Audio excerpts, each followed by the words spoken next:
viajamos el día de ayer, como tratamos de hacer siempre que vamos a un país extranjero, nos reunimos con la comunidad ecuatoriana residente en el país respectivo, en este caso Venezuela.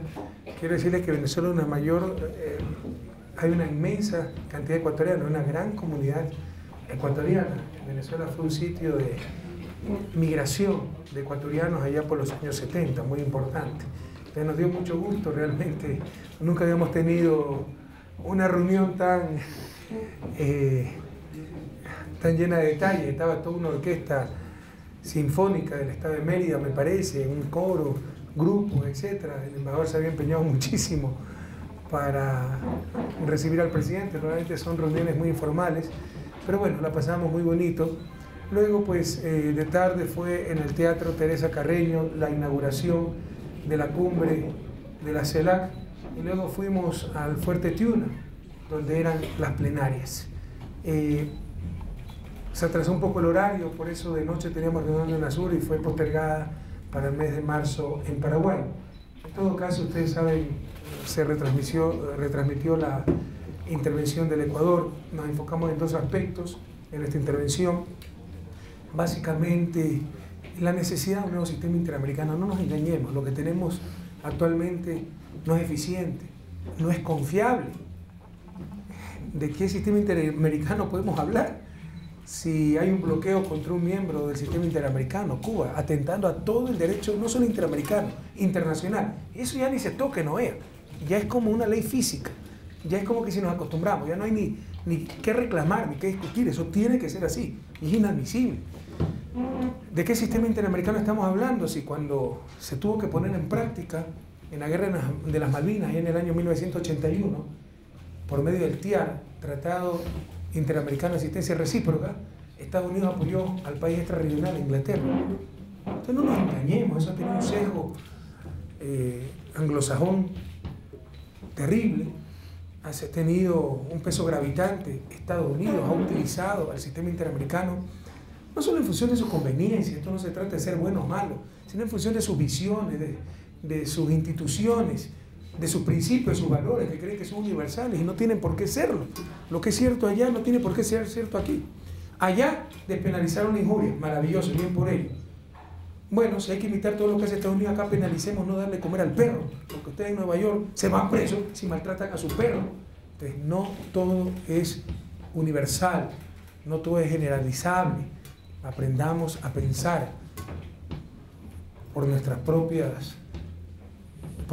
medios, aprendamos a caminar con nuestros propios pies. Son los grandes desafíos de nuestra América. Y es claro que ha habido un relativismo terrible.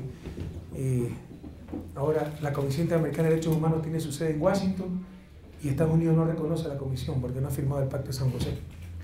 Dentro de esa comisión, la única relatoría especial permanente, relatoría de libertad de expresión. No hay relatorías especiales ni para derechos discapacitados, ni adolescentes, personas privadas de libertad. Solo relatoría de libertad de expresión. Avance civilizatorio, supremacía de ese derecho sobre otros derechos, o sencillamente otra conquista más del gran capital detrás de los medios de comunicación. No nos engañemos, no tratemos de tapar el sol con un dedo. Fíjense las contradicciones, todo eso se habló en Caracas. Esa relatoría, que por si acaso acabamos de descubrir que trabaja con Fundamedios en Ecuador, ¿ustedes creen que no era importante saber eso? Que el socio de la relatoría aquí en Ecuador es Fundamedios, que con financiamiento de la Unión Europea organizan seminarios, es decir, han sido parte pues, del mismo grupo. ¿Y ustedes creen que puede haber objetividad, puede haber independencia si trabajan juntos? ¿Creen o no creen que en nombre del derecho a la información no nos debieron dar ese pequeño detalle? Que Fundamedios trabaja con la relatoría, con Catalina Botero y la relatoría sobre libertad de expresión. Bueno, esa relatoría es financiada casi en su totalidad por la Unión Europea, región que no es del sistema interamericano, y por Estados Unidos, que no reconoce la Comisión Interamericana de Derechos Humanos, que no reconoce el Pacto de San José. ¿Se imaginan lo que significa eso? Que paga para que los demás le impongan y controlen lo que ellos no se imponen y no aceptan. Entonces ya basta. ¿Cómo podemos aceptar estas cosas? Entonces es necesario algo nuevo, algo mejor, y eso es la CELAC, un foro para procesar nuestros conflictos, pero ya no en Washington. Insisto, ni siquiera reconoce la Convención Interamericana de Derechos Humanos, que siempre ha utilizado el sistema interamericano a su antojo, no nos engañemos. Lo vea es un instrumento de política exterior de los Estados Unidos. No se trata de ser anti nada aquí, hay que hablar la realidad, y esto lo podemos defender ante quienes ustedes quieran, ¿no? Con evidencia más que contundente. Entonces necesitamos algo nuevo, algo mejor, algo nuestro, algo más cercano a nuestra América. No tener que ir a discutir a Washington los problemas de Latinoamérica, no tener que ir a justificar a Washington, que no reconoce la Convención Interamericana de Derechos Humanos, ante la CID, que nosotros no somos represores, que no somos dictadores, que no hemos impedido la libertad de expresión. Eso también hay que reorientarlo. Se parte la visión por ese estereotipo, ¿no? O sea, allá hay democracia, en Latinoamérica somos trogloditas con todos los dictadores en potencia.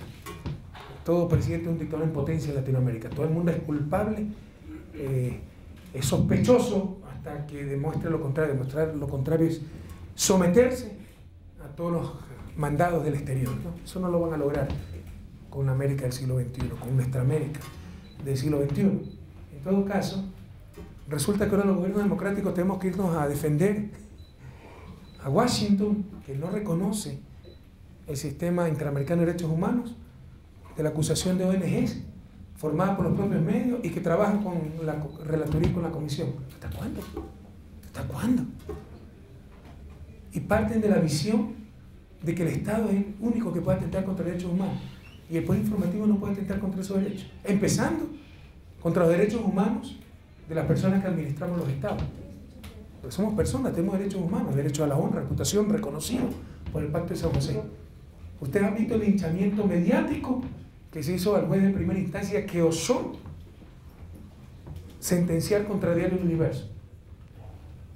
Que flash, que le dieron haciendo la sentencia, que Chuquisevin, que juicio penal, 600 páginas de ese diario para defenderse en un juicio en curso. Qué antiética, qué falta de ética, qué falta de profesionalismo.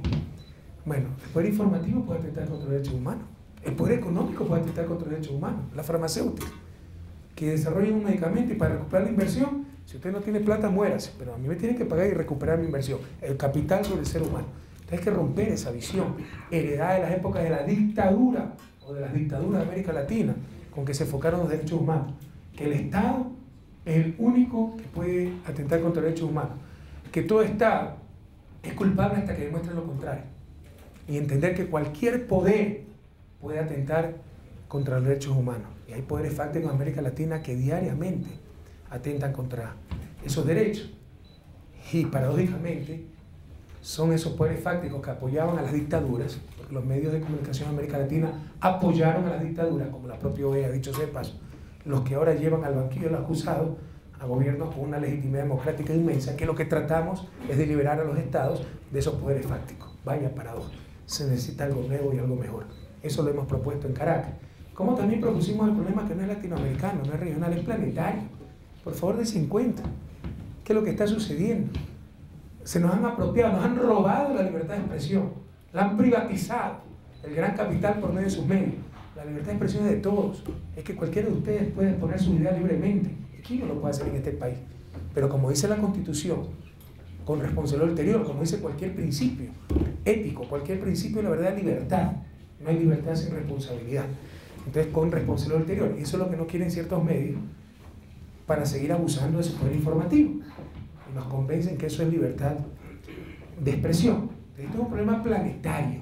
¿Quiénes nos dan la información? ¿La Madre Teresa de Calcuta? ¿La comunidad de las Hermanitas de la Caridad? ¿O nos dan monopolios privados con fines de lucro? Que algunas veces son propiedad de mafias. Aquí, medios de comunicación eran propiedad de los banqueros que son hoy prófugos de la justicia.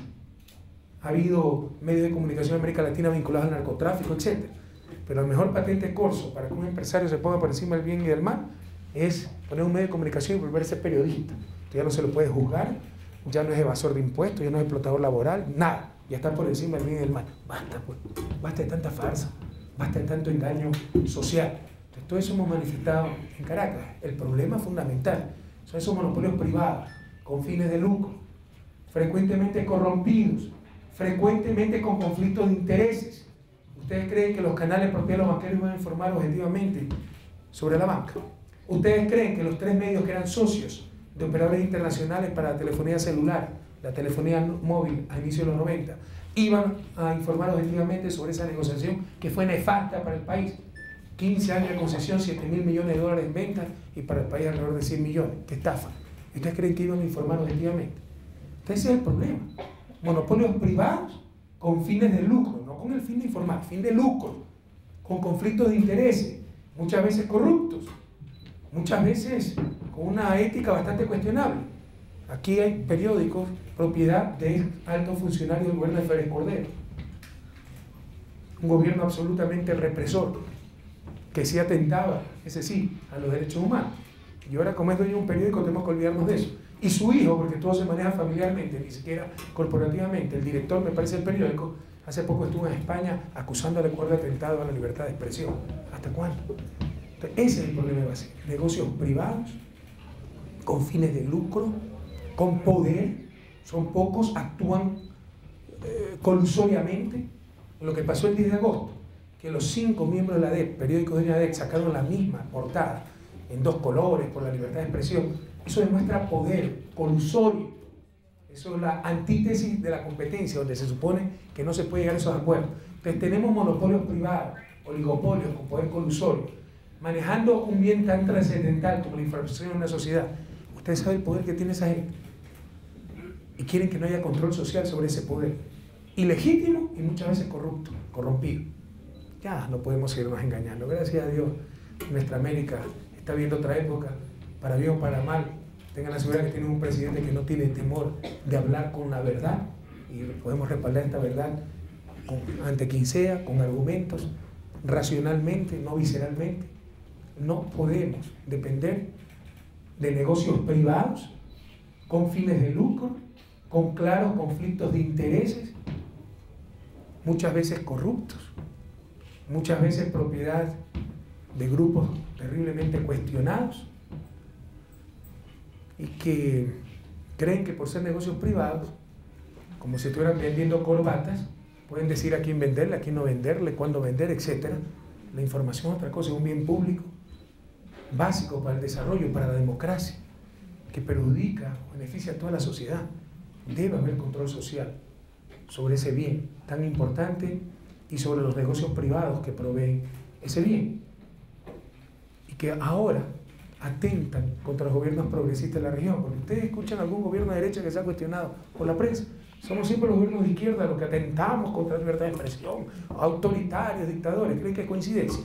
Lo que pasa es que los medios de comunicación son también monopolio de la derecha. Es el instrumento para hacer política de esos grupos que no nos ganan en las urnas. Y el que tiene el monopolio de la palabra tiene prácticamente el monopolio del poder. No nos engañemos. Un poder ilegítimo, y le insisto, muchas veces corrupto. Eso tenemos que hablar en nuestra América, tenemos que reflexionar. Bueno, esa fue la segunda idea que propusimos en la cumbre, que dicho sea de paso fue respaldada por muchísimos presidentes. Luego de eso, pues acabamos avanzada la noche, fuimos a descansar. Al día siguiente tuvimos una entrevista temprano, 9 de la mañana me parece, con Agencia F española, luego bilateral con el presidente de Haití, luego bilateral con el presidente de Venezuela, luego participamos nuevamente en la plenaria, que continúa y continuaba por la tarde. En estos momentos siguen reunidos los presidentes de la CELAC. Sin embargo, pues nosotros ya emprendimos el regreso por una agenda preestablecida que tenemos, y quedó pues nuestro embajador con claras instrucciones para el apoyo a los diferentes documentos que se han preparado por la cumbre, que van a ser decisiones de la cumbre de la CELAC. Y en estos momentos hemos arribado a la ciudad de Quito, y bueno, mantenemos este conversatorio con los medios de comunicación y estamos a las órdenes para cualquier pregunta. Muchas gracias nuevamente por estar aquí. ¿De qué medio es usted, por favor? ¿Su nombre? Adriana. Adriana, gracias. Bueno, el rol de la Secretaría de Comunicación es precisamente eso, comunicar. A nosotros que no nos digan que sacamos muchas cadenas, que nos digan si estamos mintiendo. Eso es lo que tenemos que discutir. Yo sí le puedo decir a los medios que están mintiendo. Sí le puedo decir a esa delegación que fue a Washington a infamar más que al gobierno, al presidente. Recuerden lo que hicieron. Es gravísimo, pero esto no sale en los periódicos. No fueron en el caso del Gran Hermano a decir, tenemos derecho a decir esto en nombre de una malentendida libertad de expresión. No, fueron a tratar de demostrar que habían dicho la verdad y que yo era un corrupto, que sí conocía los contratos de mi hermano. ¿Saben lo que es eso? En un juicio en marcha.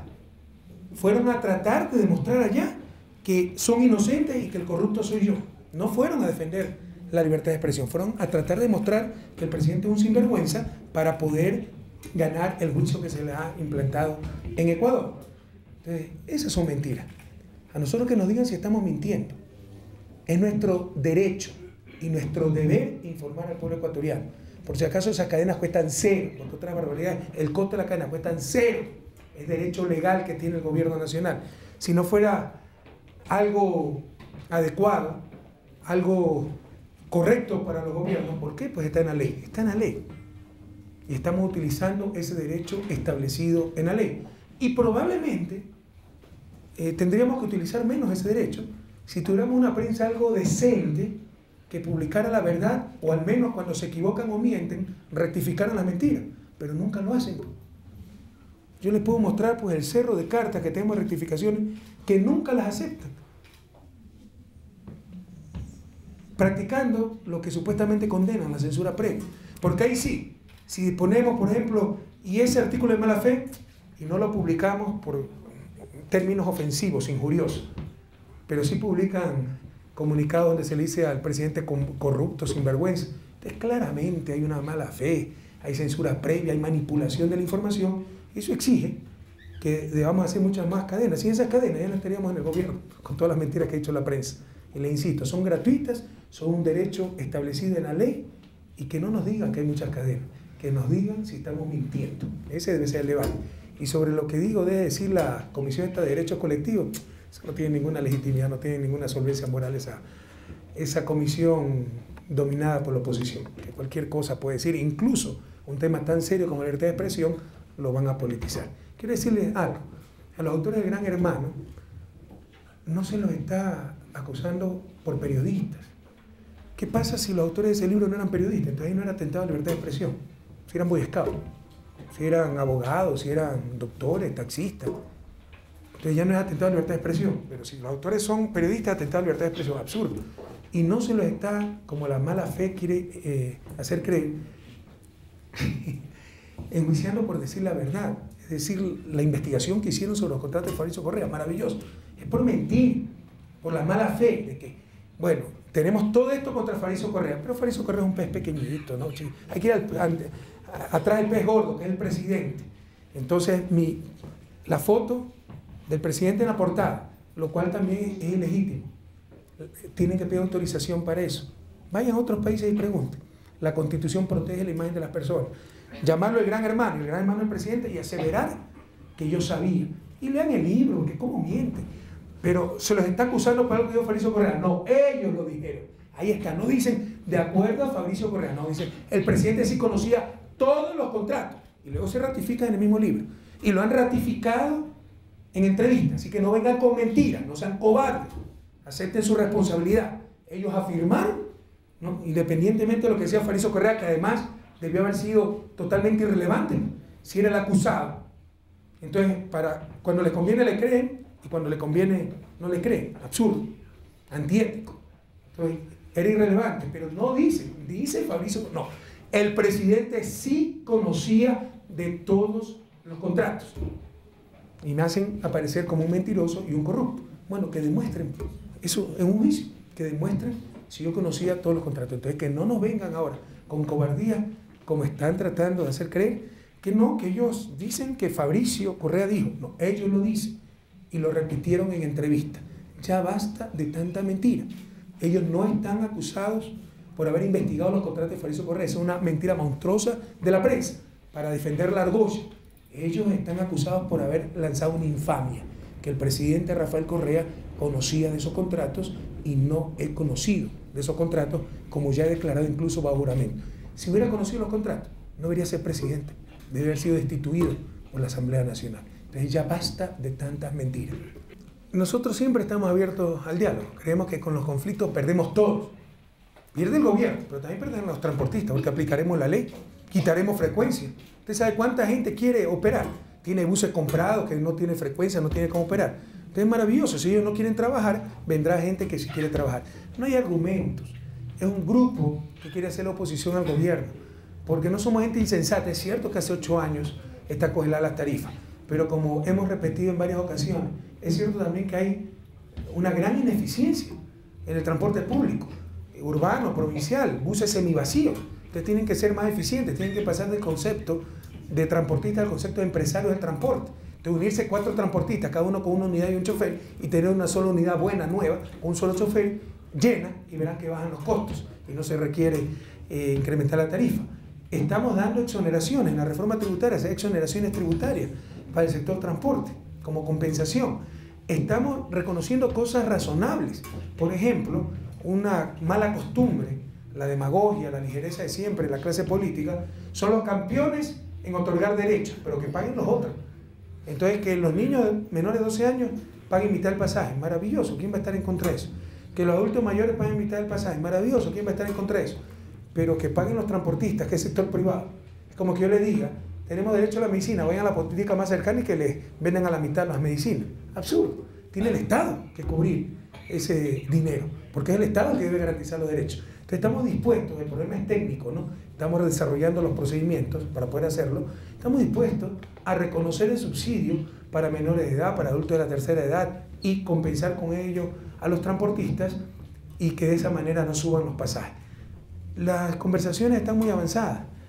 La gran mayoría acepta las propuestas del gobierno, pero hay un grupo que quiere oponerse al gobierno, quiere politizar esto y quiere hacer daño. Bueno, probablemente no hagan daño, pero responderemos con la ley en la mano y todos vamos a salir perdiendo, porque se aplicará la ley, lean la Constitución, no se puede suspender los servicios públicos. Después, cuando apliquemos la ley, verán, criminalización de la protesta social. O sea, tenemos que permitir que un grupo de transportistas paralicen al país, atenten contra el bien común. Absurdo. Se acercan las elecciones, prohibido olvidar al pueblo ecuatoriano. Todos esos demagogos que ahora para hacerle daño al gobierno dicen criminaliza protesta social, que digan en su campaña, nosotros sí vamos a permitir cierre de carretera, nosotros sí vamos a permitir paro de transportistas, nosotros sí vamos a permitir que cuando cualquier ciudadano pase con su familia en un carro, le apedreen el carro, le rompan los vidrios, etc. Para ver qué decide el pueblo ecuatoriano. Pero mientras yo sea presidente, aquí aplicaremos la ley y defenderemos el bien común. Y lean la Constitución. No se puede paralizar el transporte público y en general los servicios públicos. Y aplicaremos la ley y defenderemos el bien común. Ok, Elena. ¿Usted fue agredida en qué año? 2009. Y salvajemente agredida, físicamente agredida y amenazada por ser periodista de Telesur. Es que Fundamedio llevó el caso a Washington, a la Comisión Interamericana de Derechos Humanos. O sea, hasta los periodistas, algunos tienen más derechos que otros, ¿no? De acuerdo a cierta ONG, propiedad de los propios medios, de los medios monopólicos dominantes. En todo caso, Elena, usted estuvo ahí. Usted vio que prácticamente toda intervención hizo referencia a la intervención de Ecuador, a la ponencia de Ecuador. Y es más, informalmente, entre corridos, los presidentes me decían, ve, mándame una copia de tu exposición, porque solo basta hacer un copy-paste, cambiar un par de nombres y es la misma situación en Argentina, en Bolivia, hasta Panamá. Porque realmente esto es una verdad. No se trata solo de gobiernos de izquierda o de derecha.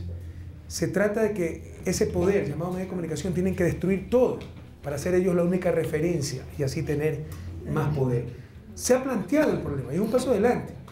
Que se hable de esto libremente, sin el temor a que nos estigmaticen. Este es el dictador autoritario que está en contra de la libertad de expresión porque se queja de que insulten, engañen, infamen, amenacen los negocios dedicados a la comunicación. Ya se ha vencido este estigma, ya se ha derrumbado ese tabú, ya al menos se ha discutido. Nos falta dar los siguientes pasos, todavía hay temores, porque es un poder enorme. Mira lo que ha pasado en el caso de Diario Universo. Ni a Maguá lo llevaron a la Corte Interamericana de Derechos Humanos por congelar los depósitos. Y al presidente Correa, por osar ponerle un juicio al Universo, va como a la Corte Interamericana de Derechos Humanos acusado de atentar contra los derechos humanos y la libertad de expresión. Cuando un profesional, un abogado, un jurisconsulta español ha analizado sentencia de la pobre gente que tal vez fue condenada injustamente porque el otro tenía más plata? ¿Cuándo se analizó alguna de las 12.500 injurias, juicios por injurias que había en el país del 2006? Pero cuando se enjuició al Universo, contratan hasta abogados y engañan diciendo que es la universidad la que rechaza la sentencia, cuando primero es un profesor de universidad y segundo, ¿qué rayos tienen que hacer rechazando, aceptando nuestra sentencia? ¿Acaso somos colonia? es que no va esa sentencia acorde al derecho penal español. ¿Y a nosotros qué nos importa? ¿Acaso la monarquía va acorde al derecho constitucional ecuatoriano? Entonces ya basta de tanta trampa, de tanta manipulación y de tanto neocolonialismo. Y por último, insisto, no hemos llegado todavía a acciones concretas, pero yo propongo una ley de comunicación a nivel de América Latina y el Caribe. Una ley de comunicación que prohíba la censura previa, pero obviamente establezca, como en toda libertad, responsabilidad ulterior. Y algo muy fuerte, porque yo creo que este es uno de los principales males de América Latina que impide el desarrollo, la mentira, el engaño, y que como eufemismo queremos aguantar esto. Usted vaya a ver lo que le pasa en Estados Unidos a un periodista que miente, no vuelve a escribir en su vida. Y acá nos dicen que hay que aguantar hasta la mentira en nombre de la libertad de expresión. Yo les propongo algo, una ley de comunicación a nivel de América Latina y el Caribe por medio de la CELAC, donde político que mienta, si está en ejercicio de una función, destituido, presidente, asambleísta, ministro, lo que usted quiera. Si aspira a alguna función, candidato y miente, descalificado, ¿de acuerdo? Para erradicar la mentira. Pero medio de comunicación que mienta, que sea cerrado automáticamente. Tenemos un buen paso para inaugurar la verdadera libertad de expresión y erradicar para siempre la mentira de nuestro continente. Con respecto a lo primero, por favor, serenémonos en estas cosas, son cosas demasiado importantes. Si yo fuera un politiquero irresponsable, ¿qué es para mí lo más fácil? Mirar para otro lado y que se sigan matando en la concordia y que siga la gente oprimida sin dejarla expresarse. Aquí no actuamos por cálculo político. Si fuera por cálculo político, yo no llamaría a consulta en la concordia, creo que es evidente. Actuamos por principios. Esa gente tiene derecho a decidir a qué provincia quiere pertenecer, a Esmeralda o a Santo Domingo. Quisiera que sean Esmeralda, pero ellos son los que tienen que decidir. Y esto, fíjense cómo tenemos que asumir responsabilidades por las irresponsabilidades de otros poderes y de otros actores. Cuando ustedes saben que la Concordia siempre fue zona no delimitada, ¿verdad? Se crea la provincia de Santo Domingo, se le disputaba Pichincha y Esmeraldas. En mi criterio siempre fue de Esmeraldas, pero se disputaba Pichincha y Esmeraldas. Se crea la nueva provincia de Santo Domingo con solo un cantón y a 20 minutos de la Concordia, la capital provincial de Santo Domingo. Se hace cantón la Concordia, se cantoniza la Concordia. ¿Qué era lo lógico? Ese rato llamar a consulta popular para ver dónde quería pertenecer la población de la Concordia, si a Esmeralda o a la nueva provincia de Santo Domingo. Viene la zapa del MPD porque ellos son astutos. La politiquería irresponsable, amarran con el MPD para nombrar la cantón de Esmeralda y creen que ocultando el problema lo van a resolver. Entonces no olvidar, Esmeraldas, Santo Domingo, pueblo de Ecuador, que esto fue una responsabilidad de la Asamblea en el año 2007, me parece, 2008, 2007, ¿ya? Y manejado, manipulado por el MPD, porque ellos son sabidos, son los campeones de la democracia cuando les conviene. No legitimaban hasta consultas chimbas como la minería. Ahí sí no hay derecho a la consulta, o no tiene ninguna vinculación a la consulta, porque lean la Constitución, como la minería es algo de impacto nacional, el derecho público, la economía pública, los principios fundamentales de decisiones públicas establecen que debe ser el gobierno central el que decida sobre cosas que afectan a toda la nación. Pero cuando las cosas solo afectan a esa población, ¿a qué provincia? Quiero decir, tiene todo el derecho esa población de acudir a las urnas para en forma democrática resolver su destino. Y los que antes aupaban y promocionaban consultas contra el gobierno, incluso ilegales, ahora son los que se oponen a esta consulta legal. ¿Hasta cuándo? ¿Hasta cuándo vamos a aceptar esa mediocridad, esa doble moral, esa doble estándar, esa politiquería que tanto daño le ha hecho al país? Le insisto, si yo fuera un politiquero irresponsable, políticamente lo mejor es no llamar a la consulta. Pero nosotros actuamos en base a principios, convicciones, somos profundamente democráticos. Y por conveniencias políticas, por las amenazas del MPD, por el probable costo político de Esmeralda. Ojalá que gane la consulta, porque creen que la van a perder. Si la pierden, es culpa de las autoridades esmeraldeñas que nunca atendieron a la Concordia, que han destrozado Esmeralda. Prefecta del MPD, alcalde del MPD en Esmeralda. No le echen la culpa a terceros, de lo que ellos mismos tienen la culpa. Ojalá que gane la consulta. Pero en todo caso, recuerde Esmeraldas, yo voy a actuar por principios, no por conveniencias políticas. Imagínense que más tarde Esmeraldas tengan que decir algo y por conveniencia política le quiten el derecho de expresarse en las urnas. Aquí van a encontrar un presidente responsable y coherente, con profunda convicción democrática. La gente de la Concordia tiene derecho en las urnas a decidir a qué provincia quiere pertenecer. Nadie duda que es de Esmeralda, pero tienen derecho a decidir a qué provincia quieren pertenecer. Sobre lo segundo, mire, yo no tengo enemigos, probablemente ciertos mediocres me consideran enemigo. Es más, yo mido las ofensas según la calidad del ofensor, y cuando me ofenden cierta gente realmente deleznable, verdaderos corruptos, ellos sí, con un historial delictivo que avergüenza al país, es por el contrario, un motivo de satisfacción. Me preocuparía cuando esa clase de gente no nos acusara de algo. No recuerden que los muchachos malcriados solo lanzan piedra al árbol que da fruto, pero al igual que con el Gran Hermano, al igual que con Diario del Universo, no podemos permitir que aquí se pisotee la verdad. No podemos permitir que se engañe a diestra y siniestra en nombre de política. Tenemos que elevar el nivel político. Entonces este sujeto dijo el 10 de agosto que yo era el que dirigía la corrupción desde Carondelet y que conozco todos los casos de corrupción. Y se ha ratificado en los últimos días. Sí, Correa es el que dirige y él conoce todos los casos de corrupción. Entonces, ¿cuál es el problema? Él mismo debería levantarse la inmunidad, aceptar un juicio y lo va a ganar, pues. Y me va a poder acusar de una demanda maliciosa y temeraria, si puede probar que yo soy un corrupto y que dirijo la corrupción y que conozco todos los casos de corrupción que ocurren en este país. Entonces, ¿por qué tanto temor? Que él mismo renuncie a la inmunidad. De hecho, estrictamente hablando, la inmunidad no cubre estos casos. La inmunidad legislativa es para actos inherentes a la acción del legislador. Es que calumniar de esa manera al presidente de la República es acto inherente al legislador o inherente a un tipo deshonesto, sin la menor ética. Lo que pasa es que como no hemos acostumbrado a esta clase política, ya la asimilamos a la labor legislativa. No tiene nada que ver con la labor legislativa. No debería aplicar la inmunidad a estos casos. Pese a ello, la Corte ha decidido solicitar a la Asamblea el levantamiento de la inmunidad. Ojalá se logre para sentar un precedente. ¿Qué teme este señor? Si ha dicho la verdad, lo va a poder demostrar después en las Cortes. Y el perjudicado seré yo, porque podrán declarar maliciosa y temeraria mi demanda contra él. ¿Qué teme si ha dicho la verdad? Sabe que ha mentido. Estos cobardes se amparan de la inmunidad, que no es impunidad, inmunidad legislativa, para transmitir su miseria humana, su mala fe, su corruptela. Y esto tiene que parar en el país. Hemos decidido decir un alto, hacer un alto a tanta mentira, a tanta deshonestidad, a tanta corrupción, a tanta infamia, siempre con la ley en la mano. Ojalá se levante la inmunidad de este señor. Él debe ser el primero en quererlo, si está tan seguro que soy un corrupto, para que pueda responder ante la justicia de esa tremenda calumnia que no tiene nada que ver con la acción de un legislador, al menos de un legislador serio y honesto. Bueno, es claro, no vamos a ocultarlo, pero es normal también en un foro. Para eso es el foro, para discutir, tenemos diferentes puntos de vista. Entonces hay dos posiciones: la mayoritaria, que busca que las decisiones se establezcan por consenso. Yo soy enemigo de ese sistema. Usted es antidemocrático, la característica de un estadista es su capacidad de generar consenso. Pásense hablando lo que quieran. Pero uno que ha estudiado ciencias políticas, etcétera, sabe que son sistemas ineficientes.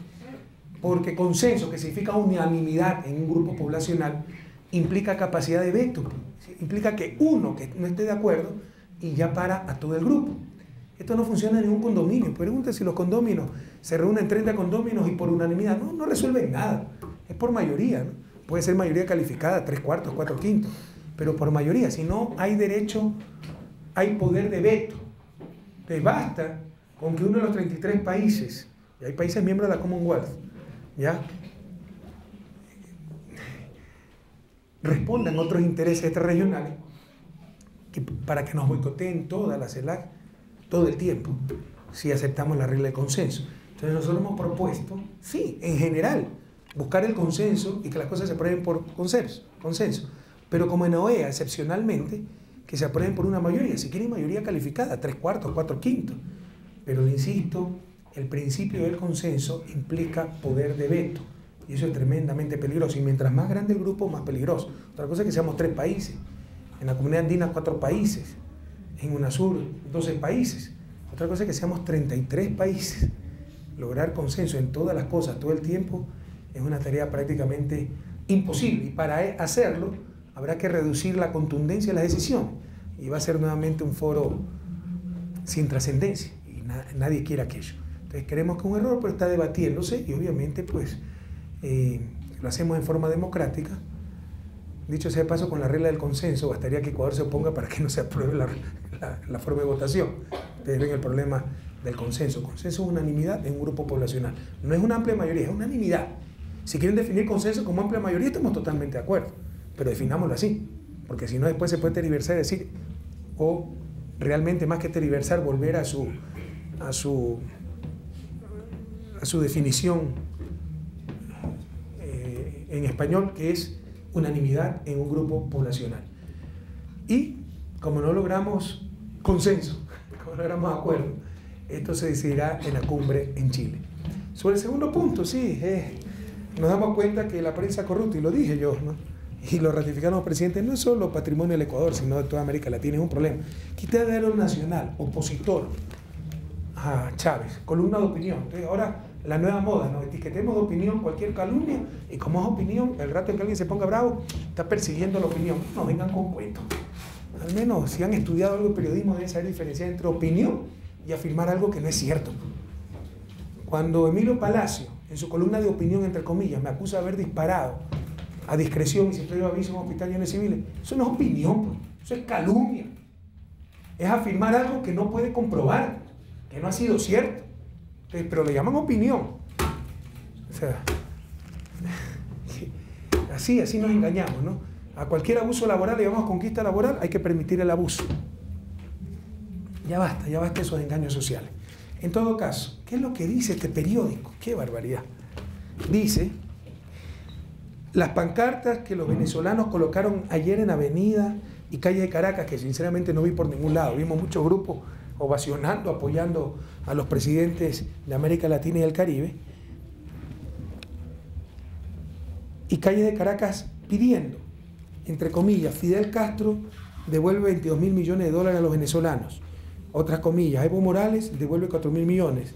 Otras comillas, Rafael Correa devuelve 3.000 millones.